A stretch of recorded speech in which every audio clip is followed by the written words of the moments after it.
বরাবরের মতন আবার চলে আসলাম আমরা রান্না করে। এই দেখেন দুই রাঁধুনি কি রান্না করে। এটা চালের রুটি, তাই না? চাউলের রুটি। আর এদিকে কি রান্না করেন ভাবি? ডাল, বুটের ডাল। আর এটা আবার নারকেলের ঝোল রান্না করবো। নারকেলের ঝোল।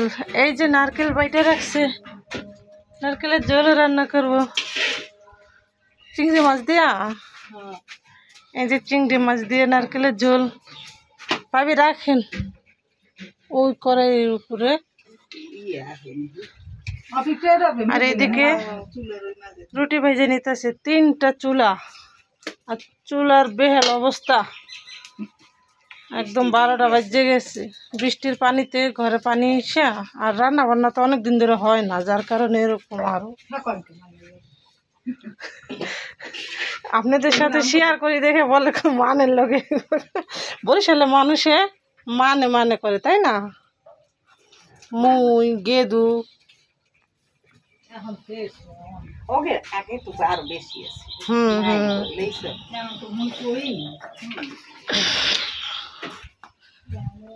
আর এই যে কাঁঠাল, আমাদের গাছের কাঁঠাল। এই কাঁঠাল কি 3টা পাকছে ভাবি?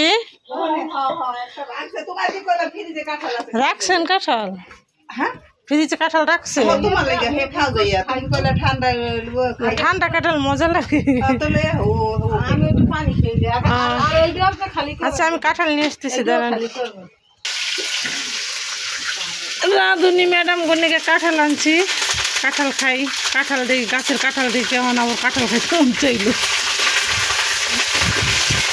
তো আমার ভাবি আমার জন্য কাঁঠাল ফ্রিজে রেখে দিছে। ঠান্ডা কাঁঠাল মজা লাগে, তাই না? গরমের টাইমে বেশি মজা লাগে, দুপুরের টাইমে। কি বলে ঝোল?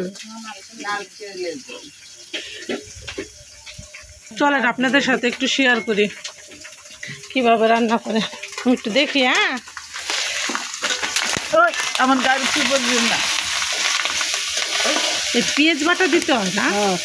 কুচাই দেয় না? গলে না। পেঁয়াজ রসুন আদা একসাথে ভাজে, তারপর চিংড়ি মাছ ছেঁচা দিতে হইব না, তারপরে ওই হলুদ মরিচ, তারপরে নারকেল পানি দিয়ে দিলেন না? এখানে সব ধরনের মশলা দিছেন না? এখন নারকেল দিবেন কখন? তো এই তো এই মশলাটা, নারকেল আর চিংড়ি মাছ একসাথে আলাদা দিব। নারকেলের ঝোল ভালো করে আমরা কষাইতেছি। আর এখন এখান থেকে উঠে যায়, অনেক গরম। খাওয়ার টাইমে শেয়ার কর মানে আপনাদের সাথে। আর তাওয়াটা একদম ইয়ে হয়ে গেছে না? ওরে বোন, বাবা গরমের জ্বালায় টিকতে পারি না আমি। বাতাসে যে কাঁঠাল খাই।